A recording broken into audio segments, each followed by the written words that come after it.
This is Larry Call, and welcome to Revenue Secrets.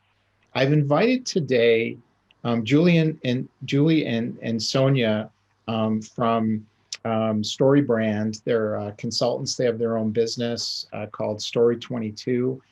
We've had a lot of conversations. They've given me some great advice and ideas that I've taken up. And I want to give them the opportunity to talk to you about some ways that you can immediately increase your opportunities, get in front of the right people, and get more business using a very powerful approach that's been around for a long time now. I'll just start by allowing them to introduce themselves.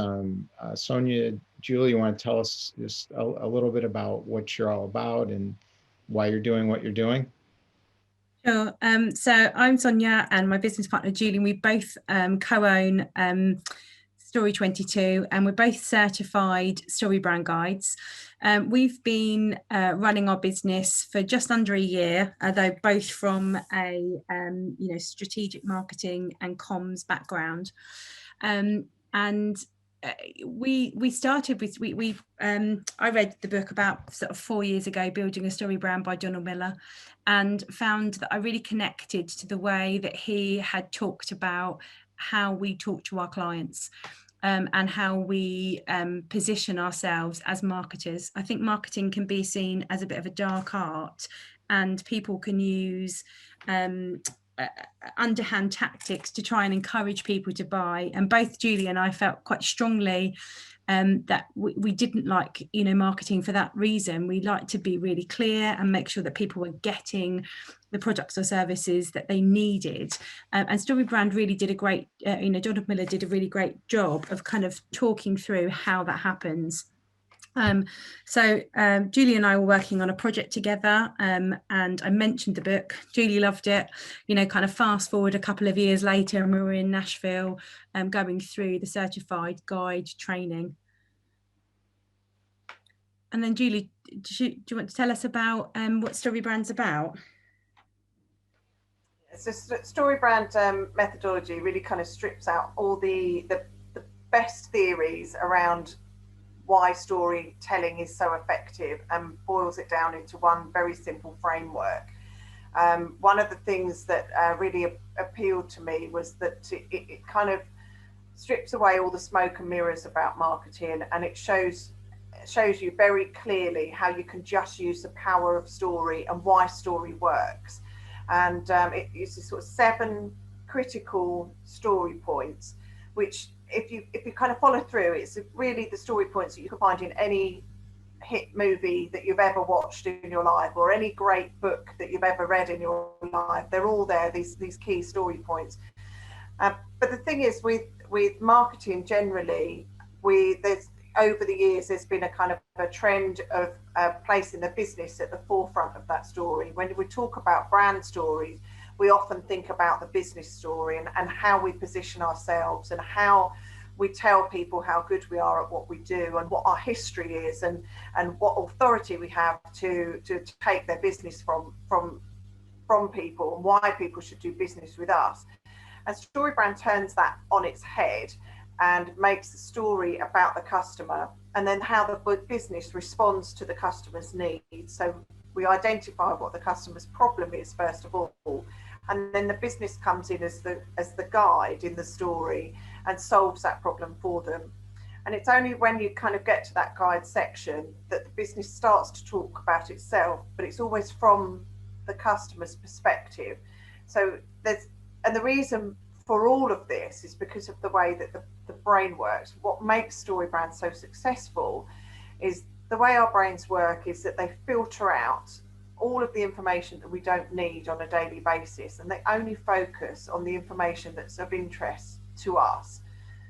As human beings, we're inherently selfish species that's just interested in our own survival at the very core of it. And Storybrand answers that by making sure that the brand message that is transmitted is of interest to the customer. Because when it starts to be positioned from a business point of view, we tend to filter that out because we can't find the information within that brand story that's of interest to us. That's what struck me the most about it. I felt like I was learning a secret weapon. So as I read through the book and I was talking to you both about it, that idea of creating a hero story, a hero journey for my customer as opposed to me was really striking. And then intersect myself in there only at the right moments as a supporting character. So I'm not Luke Skywalker in the story. I'm an Obi-Wan Kenobi figure. Can you explain a little bit about what those elements are? Yeah, the seven story points are, they start with the customer, are the hero, and one of the reasons why the business should never try and play that hero role is because the hero is essentially always the weakest character, and it's through the guide that comes along in that story. They build them up, they give them the tools that they need to become the success, to get the success that they're after at the end of that story. Then you have the guide, the problem. So the problem that your product or your service solves for your customer.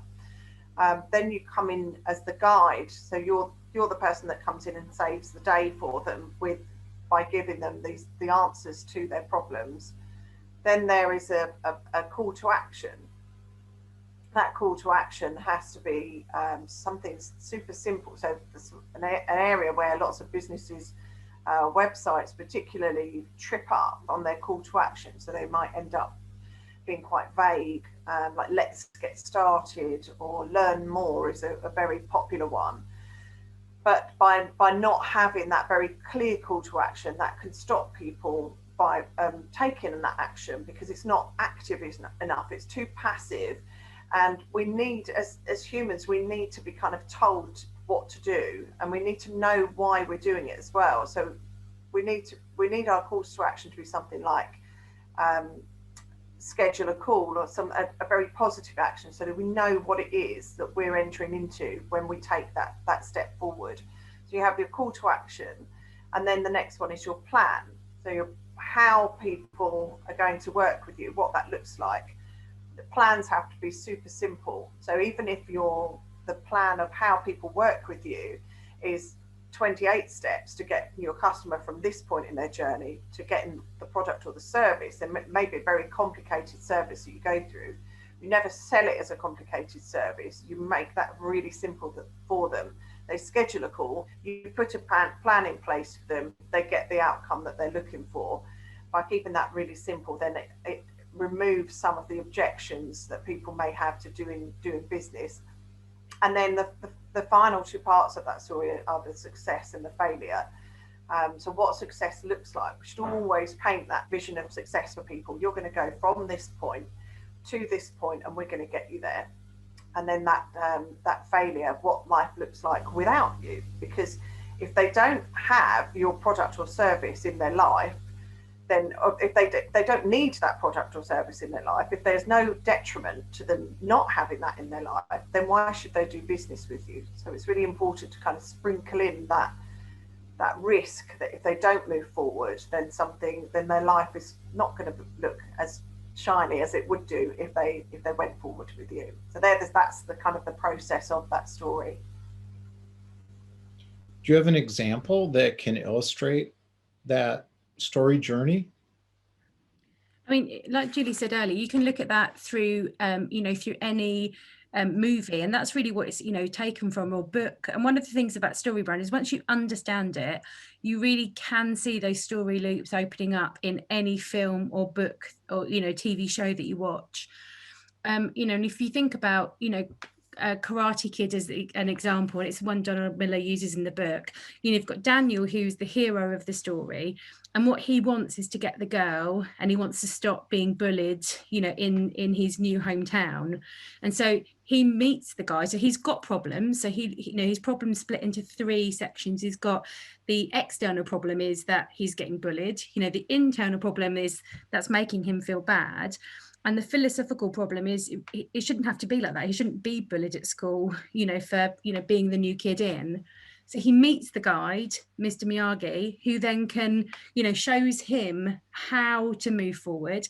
And if you think about what Mr. Miyagi does, he has empathy. You see him open up. He's lost his wife. He's got his own personal journey, but he's got authority. He knows, you see him demonstrate his authority by beating up, and I probably know too much of this story, but he beats up 3 or 4 of the bullies, and he demonstrates his authority, why he's the right person to take Daniel on this journey. And then you kind of have this success. This is what happens, with the success. This is what happens with the failure. We know what happens because Daniel storms out after going through the training and things go badly for him. So you demonstrate that success and failure, and then we get the happy ending. We get the big finale where Daniel beats the bully and gets the girl. And what we're doing with our customers is we are taking them on that journey. We are saying, we understand your problem. We understand your problem has an external part of it, how, what that problem is. So that problem could be, my roof's leaking. The internal problem is that makes me feel really stressed because I have to keep changing a bucket of water underneath and it's damaging my floor and it's just causing me anxiety. So that's how it makes me feel. And then the philosophical problem is I shouldn't have to put up with this. It shouldn't be like this. I shouldn't have to have rain coming through my roof. And then so when we meet the guide, we want somebody who knows how to fix my roof. Is going to say, if you don't do business with me, your floor is going to be ruined because you're not going to have, a reliable roofer who's going to fix and I understand what you're like because I've got a roof too, and I make sure that my roof's looked after, and it's just that taking that through, and it doesn't have to be overcomplicated. You don't have to use the same number of words you would use in an 1.5 hour long movie.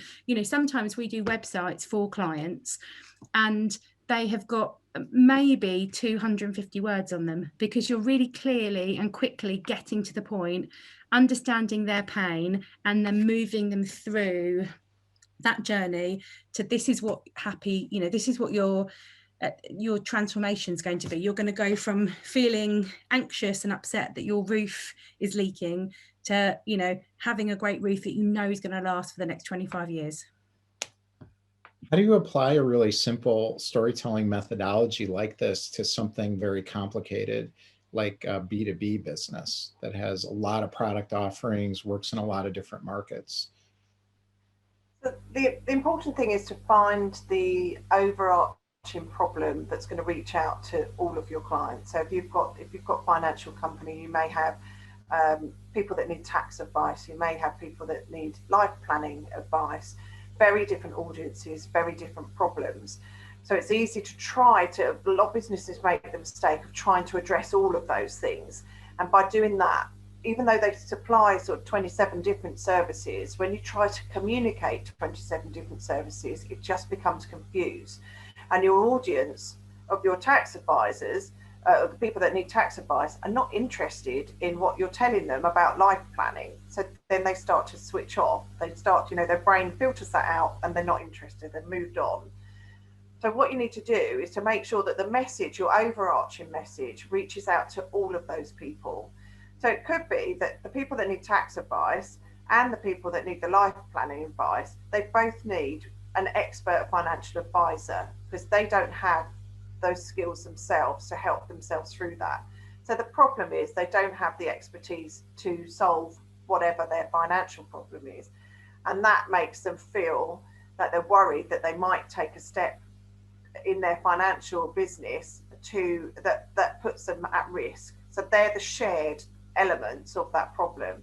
When you start to raise your message from this level, at the service level, up to the higher overarching level, that's how you manage to bring the whole audience in together, but still reach into that internal problem. So you're still connecting with them, but at just a much higher level. And then when you go on your website, then you might split your services down. And then when you go through to your website on a page, when you've got a dedicated page on life planning or tax advice, then you can start to speak to those very specific problems that those services solve for those customers. So what can I do if I'm interested in testing out some of these ideas? I think the very first thing that you should do is go to download or read the book Building a Story Brand. And then you can head over to a website called mystorybrand.com. It's totally free, and it will let you and guide you through planning your story. So it will talk you through the step-by-step process to understanding the 7 story points of your story or your customer's story. And then Donald Miller does lots of podcasts and free videos that you can listen to that talks through that further. I think once you've got the understanding of what your story points are, I think what a lot of our clients do is they end up going through this process and then realize that actually it's quite complicated to map out your own customer's journey. And that is because you have something called the curse of knowledge. You are too close to your business, and it's difficult for you to see what the journey is because you know it inside out. And Julie and I, even when we were doing the Storybrand brand script for our own business, was by far the most complex brand script that we have done. And we've worked with clients who are working in industries that sometimes we don't even understand. We're able to understand and put together their brand scripts more easily because we're not so close to it.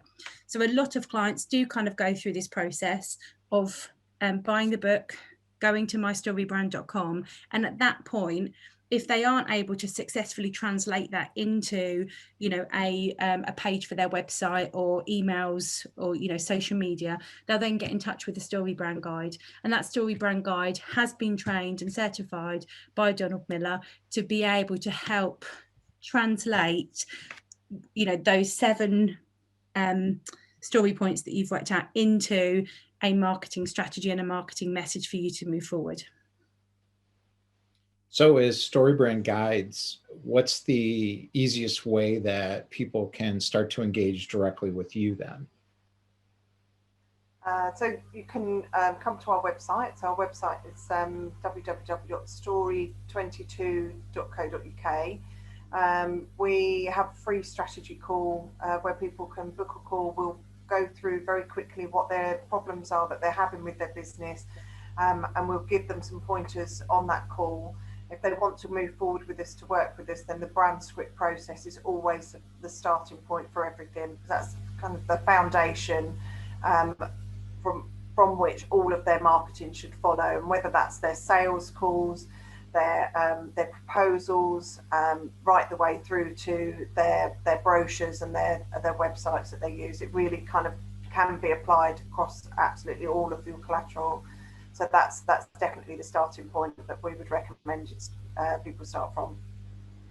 Great. And we'll put that up on the screen so someone can click the link. And then you'd also mentioned you have an article that people might want to take a look at. We can link to that as well. What's that article all about? So on the website, we've got a free download at the moment, which is about how to build an effective sales funnel. Because marketing doesn't need to be expensive. Especially for businesses that are just starting up on their own. If you've got the right information and you can understand the process, there are a lot of things that you can do yourself and put in place to put yourself in a much better position. I think one of the things that Donald Miller talks about a lot is a website, an ugly website with very clear messaging will outsell a beautiful looking website that confuses its customers. So marketing doesn't have to be complicated, and this sales funnel download tells you how to achieve that yourself, starting with your messaging, making sure you've got a landing page on your website that actually works, that's effective, it engages your clients, and it keeps them on there, that pulls them into your sales funnel through a really effective lead generator. And your lead generator should always try and solve a problem for your clients, to show that you're generous with your knowledge and to start building that relationship before they've actually sort of taken an action to do business with you. And then that pulls them into an email list, and then you can reach out to them and build and nurture those relationships until they are ready to purchase from you. and we'll show you how to do all of that in that download. Great, that's fantastic. So thanks, Sonya. Thanks, Julie. Really appreciate the opportunity to talk to both of you. I can't stress enough to people how important this is. I'm working through this myself. It's very difficult to do it on your own, even if you have, and I know a lot of our audience has advanced skills in communications, but it's one thing to do it for other people and another, like you said, to do it for yourself. So thanks again for listening. Anything else you'd leave people with? I think that, you know, the best thing that you can do is ask a family or friend to take a look at your website and to read through whether they can understand what it is that you do. And if the answer is no, you need to go back to your website and look in the clearest way possible of using really simple, clear language. You know, remember to be really transparent and clear rather than cute and clever, because that is, you know, you need to come to your website with absolutely no knowledge at all and be able to understand exactly what it is you do for people. And I think that's the biggest first step that you can take to engaging with your audience. All right, that's great. All right, thanks again. I appreciate both of your time. Thank you very much. Thank you, Larry.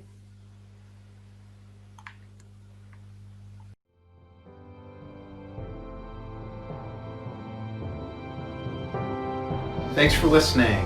If you're self-employed and tired of not having enough great clients, join our free Revenue Climber Club. Click salessherpa.co for details and to sign up for the community. Stop climbing alone and reach the summit together with us.